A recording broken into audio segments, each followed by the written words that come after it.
Hello friends, welcome to Sky Winners. இன்னைக்கு இந்த வீடியோவில் நாம் யூனிட் 4 பார்ட்னர்ஷிப் அக்கௌண்ட்ஸ் பார்க்க போகிறோம்.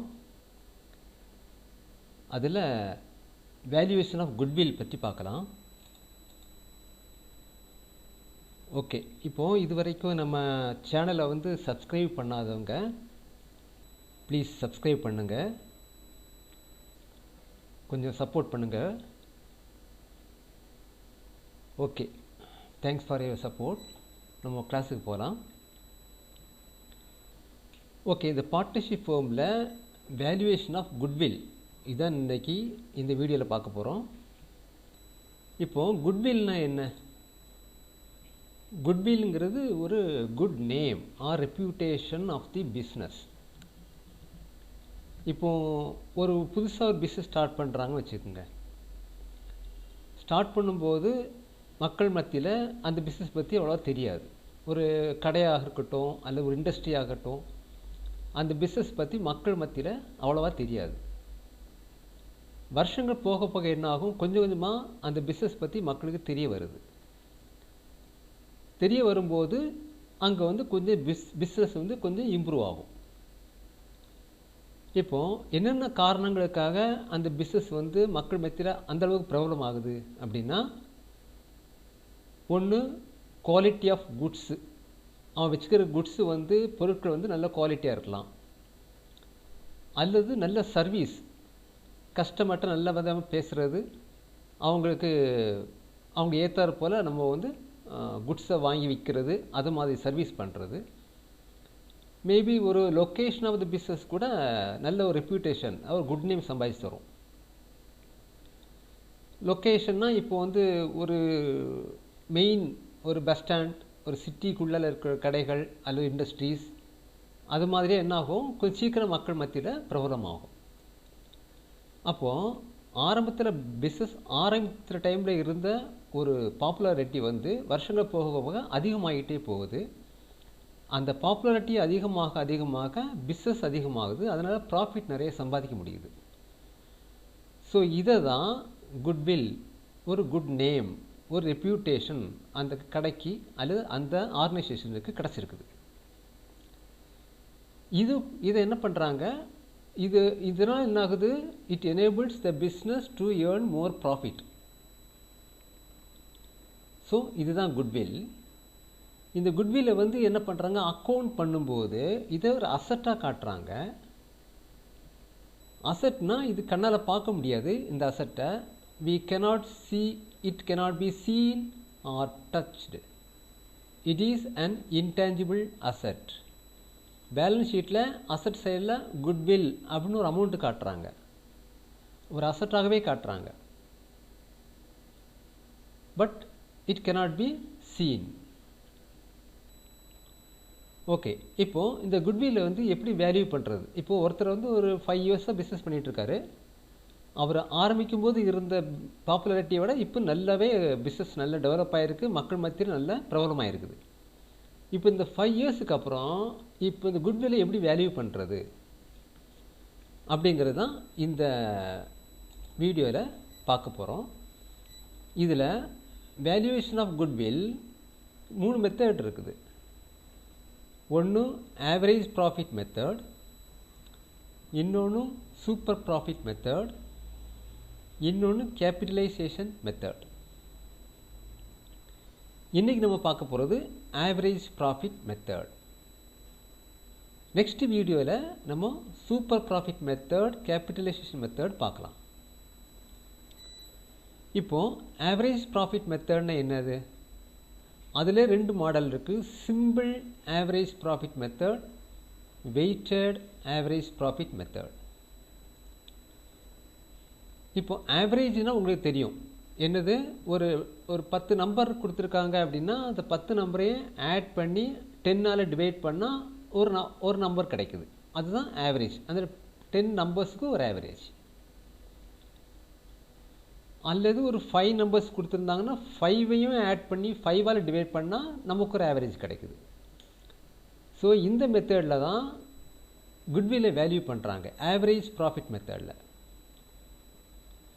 என்ன பண்ணுறாங்க, ஒரு 5 இயர்ஸ் ப்ராஃபிட் எடுத்துக்கிறாங்க. ப்ரீவியஸ் 5 இயர்ஸ் ப்ராஃபிட் எடுத்துக்கிறாங்க, அல்லது 4 இயர்ஸ் ப்ராஃபிட் எடுத்துக்கிறாங்க. ஏதோ ஒரு கொஞ்சம் ப்ராஃபிட் எடுத்துக்கிறாங்க. அதை ஆட் பண்ணி அந்த நம்பர் ஆஃப் இயர்ஸால் டிவைட் பண்ணி ஆவரேஜ் ப்ராஃபிட் கண்டுபிடிக்கிறாங்க.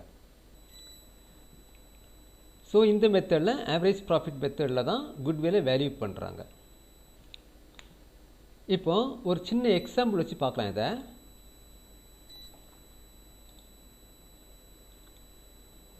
இப்போ ரைட் சைடில் பாருங்கள், ஒரு இல்லஸ்ட்ரேஷன் கொடுத்துருக்குறேன். 2 இல்லஸ்ட்ரேஷன் கொடுத்துருக்கேன். ஒன்று சிம்பிள் ஆவரேஜ் ப்ராஃபிட் மெத்தடுக்கு, அப்புறம் illustration 2 weighted average profit method. இந்த சிம்பிள் ஆவரேஜ் ப்ராஃபிட் மெத்தடில் என்ன பண்ணியிருக்காங்க, கொஸ்டின்லேயே ஒரு 4 இயர்ஸ் ப்ராஃபிட் கொடுத்துருக்காங்க. 2015 இந்த இயரில் 5000 ப்ராஃபிட் இருக்குது. 2016 இது இயர், இது இயர்.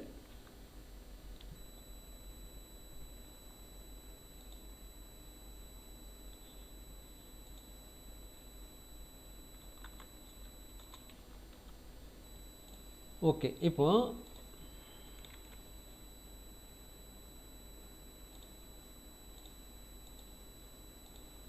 இப்போ 2015 இந்த இயரில் வந்து 5000 ப்ராஃபிட், 2016 இந்த இயரில் 7000 ப்ராஃபிட், 2017 இந்த இயரில் 8000 ப்ராஃபிட், அப்புறம் 2018 வந்து 4000 ப்ராஃபிட்.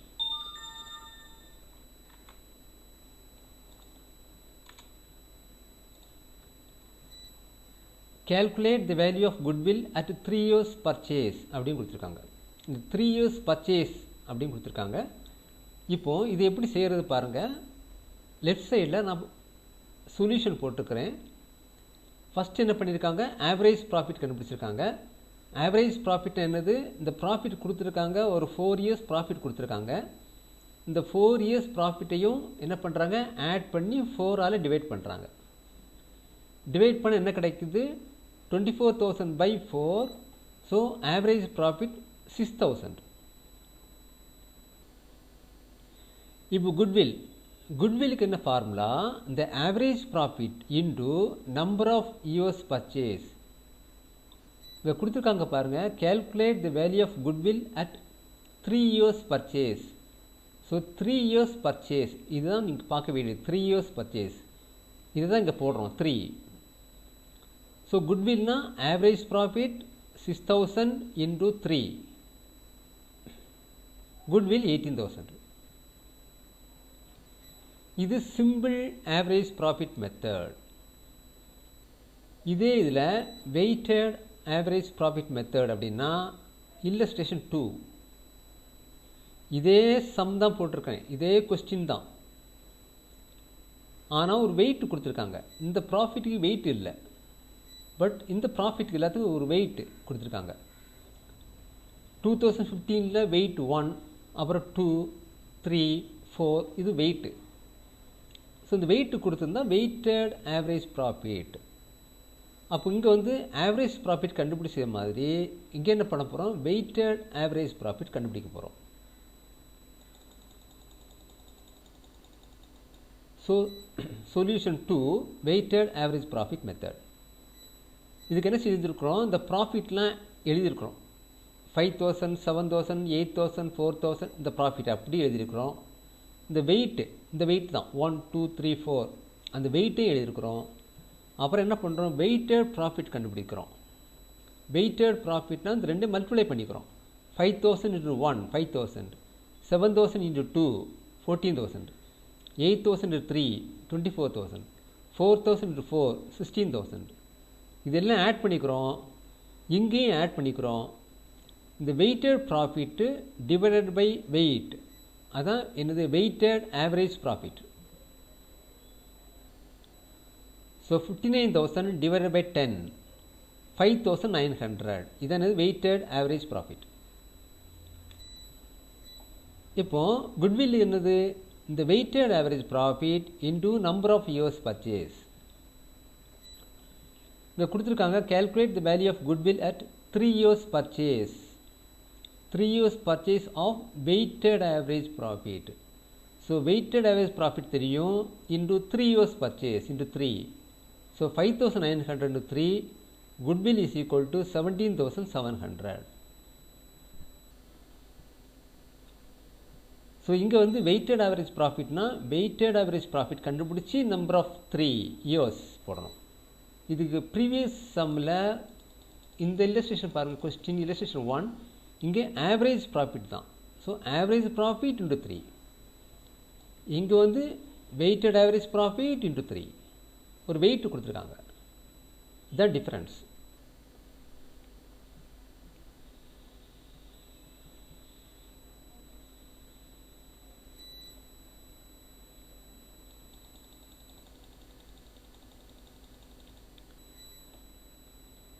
இப்போ அடுத்த இல்லஸ்ட்ரேஷன் போயிடலாம்.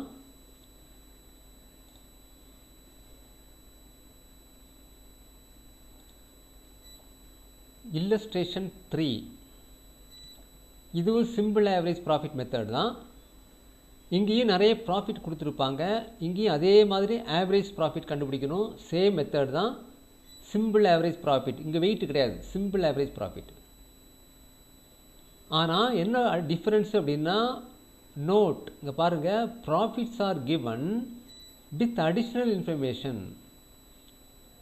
இதுக்கு முன்னாடி பார்த்த கொஸ்டினில் வந்து அடிஷ்னல் இன்ஃபர்மேஷன் கொடுக்கல, ஒன்லி ப்ராஃபிட் தான் கொடுத்துருந்தாங்க. இந்த இல்லஸ்ட்ரேஷனில் ஏதோ ஒரு அடிஷ்னல் இன்ஃபர்மேஷன் கொடுத்துருக்காங்க. ஸோ ப்ராஃபிட்டும் கொடுத்துருக்காங்க, ஒரு அடிஷ்னல் இன்ஃபர்மேஷன். அது என்னது படித்து பாருங்கள். Remuneration for the partner was not paid. இப்போது இந்த ப்ராஃபிட் கொடுத்துருக்காங்கல்ல, இதில் வந்து ரெமினரேஷன் பற்றி பார்ட்னர்ஸ் ரெமினரேஷன் மைனஸ் பண்ணவே இல்லை. அதான் கொடுத்துருக்கோம். Remuneration for the partner was not paid, remuneration pay பண்ணலை அப்படின்னு என்னது, ரெமினரேஷன் மைனஸ் பண்ணவே இல்லை. So fair remuneration is valued at 6,000 per annum அப்படிங்கிறாங்க. அவரோட ரெமினரேஷன் வந்து 6,000 அப்படின்னு சொல்லி வேல்யூ பண்ணியிருக்காங்க. ஸோ இது ஃபியூச்சர் பிளான், நெக்ஸ்ட் இயர்லேருந்து மைனஸ் பண்ண போகிறாங்க. பட் இந்த 4 yearsல வந்து இந்த ரெமினரேஷன் மைனஸ் பண்ணலை. நெக்ஸ்ட் இயரோட பிளான் வந்து அவங்க பிளானை வந்து ரெமினரேஷன் மைனஸ் பண்ணுறாங்க. ஓகே, இது எப்படி எடுத்துக்கிறது அப்படின்னா, எப்போதும் போல என்ன பண்ணுறோம், ஆவரேஜ் ப்ராஃபிட் கண்டுபிடிக்கிறோம். எல்லா ப்ராஃபிட்டையும் ஆட் பண்ணிக்கோங்க. எத்தனை ப்ராஃபிட் இருக்குது, 1 2 3 4 டிவைடட் பை 4. ஸோ ஆட் பண்ணி 184/4, ஆவரேஜ் ப்ராஃபிட் 46,000. இப்போ இதுக்கு ப்ரீவியஸ் இல்லஸ்ட்ரேஷனில் என்ன பண்ணோம், இந்த ஆவரேஜ் ப்ராஃபிட்டை தான் அப்படியே நம்பர் ஆஃப் இயர்ஸ், எத்தனை years, calculate the value of goodwill at 2 years purchase. So into 2 அப்படின்னு போட்டோம். இந்த 46,000 இன்டு 2ன்னு போட்டோம். ப்ரீவியஸ் இல்லஸ்ட்ரேஷனில் ஆவரேஜ் ப்ராஃபிட் கண்டுபிடிச்சோம், இன்டு 2ன்னு போட்டோம். ஆனால் இங்கே வந்து இந்த ரெமினரேஷன் பற்றி மென்ஷன் பண்ணியிருக்காங்க. இந்த ரெமினரேஷன் வந்து மைனஸ் பண்ணாமல் இருக்குது. இதில் இந்த ப்ராஃபிட்டில் அவங்களுடைய ஃப்யூச்சர் பிளான் மைனஸ் பண்ணணும். ஸோ அதில் என்ன பண்ணுறாங்க, இந்த ஆவரேஜ் ப்ராஃபிட்டில் அந்த ரெமினரேஷனை மைனஸ் பண்ணிக்கிறாங்க. ஃப்யூச்சர் பிளான் மைனஸ் பண்ணிக்கிட்டு 40,000 தான் இப்போ ஆவரேஜ் ப்ராஃபிட்டு. ஸோ குட்வில் என்ன பண்ணுறோம், இந்த 40,000 இன்டூ 2. 2ங்கிறது என்னது, நம்பர் ஆஃப் இயர்ஸ் பர்ச்சேஸ். கொஸ்டினில் கொடுத்துருக்காங்க goodwill at 2 years purchase. So goodwill 80,000, 40,000 into 2. இப்போ இது மாதிரி அடிஷ்னல் இன்ஃபர்மேஷன் கொடுத்துருந்தாங்கன்னா அது வந்து என்ன பண்ணணும், மைனஸ் பண்ணணும். எக்ஸ்பெண்டிச்சராக இருந்தால் மைனஸ் பண்ணணும், இன்கம் இருந்தால் ஆட் பண்ணணும். இப்போது ரெமினரேஷனுங்கிறது எக்ஸ்பெண்டிச்சர். எப்போதுமே அந்த கம்பெனிக்கு ரெமினரேஷனுங்கிறது எக்ஸ்பெண்டிச்சர். P&Lக்குள்ள டெபிட் சைடில் போடுறோம். இந்த 6,000 வந்து இது வரைக்கும் மைனஸ் பண்ணவே இல்லை அப்படிங்கிறாங்க, நாட் பெய்டு. ஸோ அதனால் நம்ம என்ன பண்ணிக்கிறோம், அதை மைனஸ் பண்ணிக்கிறோம். இப்போ இன்னொரு இல்லஸ்ட்ரேஷன் பார்க்கலாம்.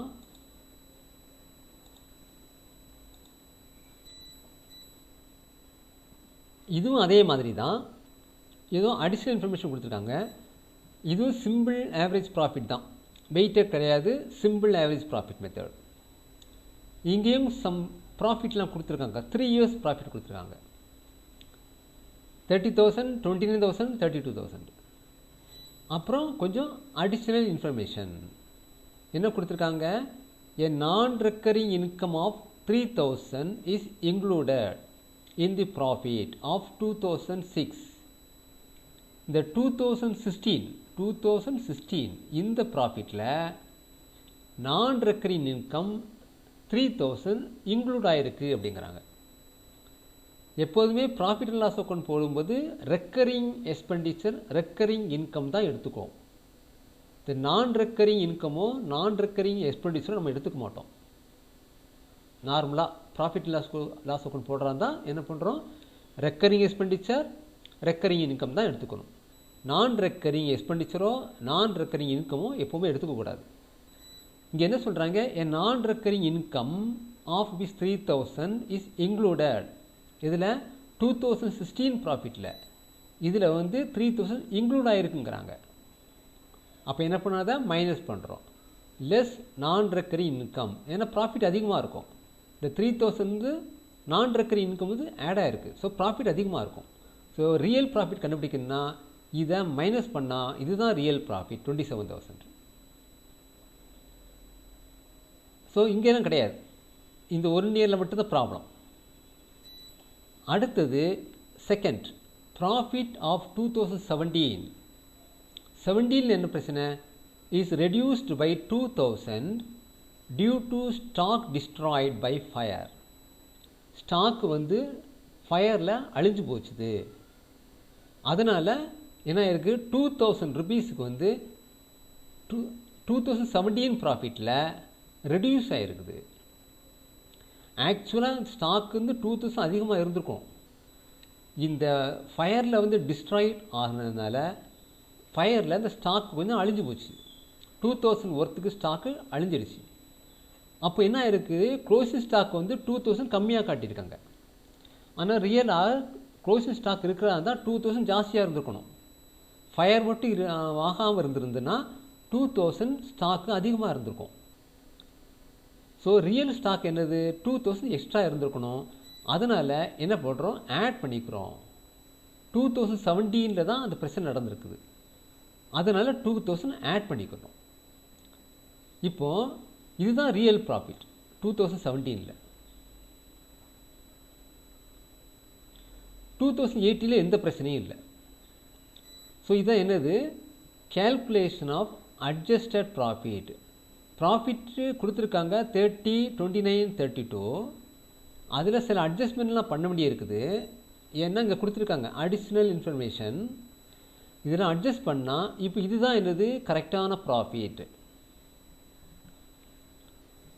இப்போ ஆவரேஜ் ப்ராஃபிட் கண்டுபிடிக்கிறோம். இந்த 3 ஆட் பண்ணிக்கிறோம், divided by 3. So 90,000 by 3, average profit 30,000. இப்போ இன்னொரு இன்ஃபர்மேஷன் இருக்குது. என்ன இருக்குது, the stock is not insured. இப்போ அந்த 2,000க்கு ஸ்டாக் வந்து இன்ஷூர் பண்ணவே இல்லை. பட் இட் இஸ் டிசைடட், நான் 2,000 மட்டும் இல்லை, டோட்டல் ஸ்டாக், டோட்டலாக அந்த கம்பெனிக்கு எவ்வளோ ஸ்டாக் இருந்திருக்குமோ அது மேபி ஒரு 1 lakh, 2 lakh, 3 lakh, 5 lakh கூட இருக்கலாம். அந்த ஸ்டாக் வந்து not insured. But it is decided to insure the stock in future. இது ஃபியூச்சர் பிளான் தான். ஃபியூச்சரில் ஸ்டாக் இன்ஷூர் பண்ணிக்கிடலாம்னு சொல்லி முடிவுக்கு வர்றாங்க. அது எவ்வளோ அமௌண்ட் ப்ரீமியம் கட்டுற மாதிரி வருது, 5,600 per annum. வருஷத்துக்கு 5,600 ப்ரீமியம் கட்ட வேண்டி வருது. ஸோ இது ஒரு எக்ஸ்பெண்டிச்சர். இது ஃபியூச்சர் பிளான். இந்த 5,600 இது வரைக்கும் இன்சூரன்ஸ் பண்ணாதனால இந்த ப்ராஃபிட்டை அஃபெக்ட் பண்ணவே இல்லை. இந்த ப்ராஃபிட்டை வந்து எந்த வகையில் அஃபெக்ட் ஆகலை. பட் இன் ஃபியூச்சரில் வந்து அவங்க என்ன பண்ண போகிறாங்க, இந்த இன்சூரன்ஸ் ப்ரீமியம் கட்ட போகிறதுனால ப்ராஃபிட் வந்து குறையும். அதனால் என்ன பண்ணுறோம், ஆவரேஜ் ப்ராஃபிட் கண்டுபிடிச்சதுக்கு அப்புறம் அந்த இன்சூரன்ஸ் ப்ரீமியம் மைனஸ் பண்ணிக்கிறோம். மைனஸ் பண்ணி இப்போ இதுதான் ஆவரேஜ் ப்ராஃபிட் 24,400. ஓகே, இப்போ goodwill is equal to average profit into number of years of purchase. எவ்வளோ 2 years of purchase. Calculate the value of goodwill at 2 years of purchase. So 24,400 into 2, 48,800.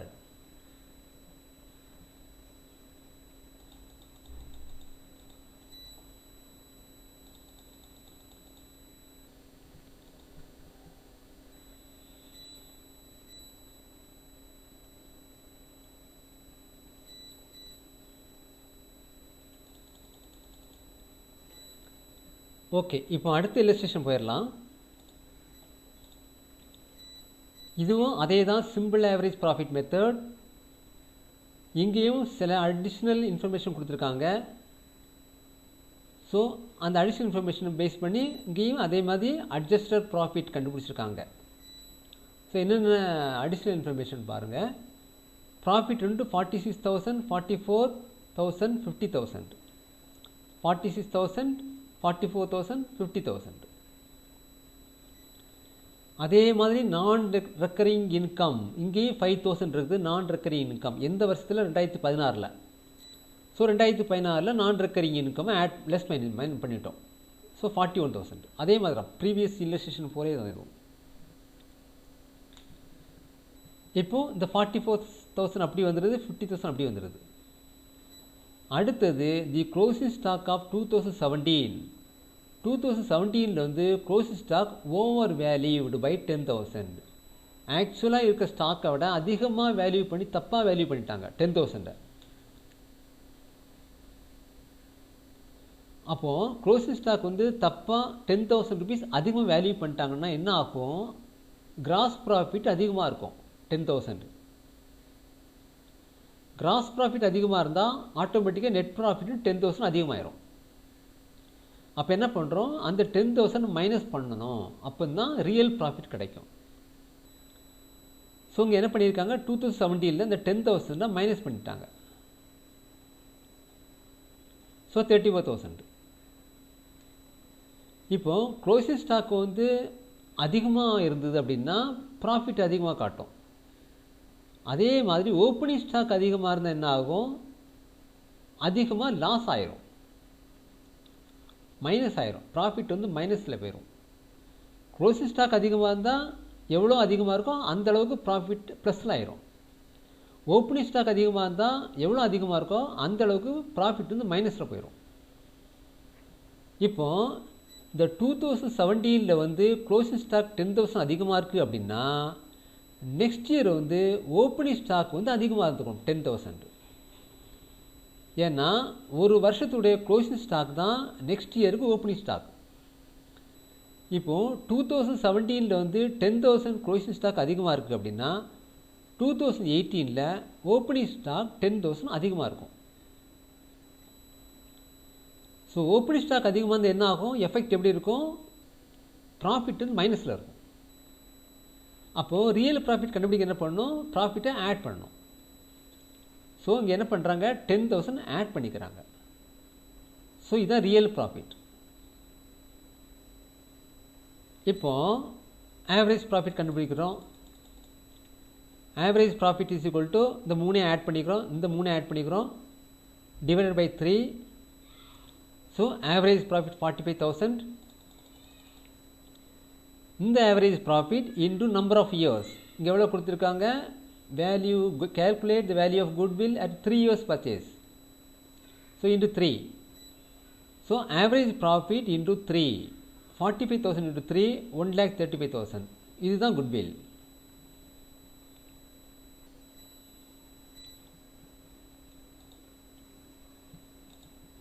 Okay, இப்போது இந்த video பிடிச்சிருந்தால் please subscribe பண்ணுங்கள், share பண்ணுங்கள்.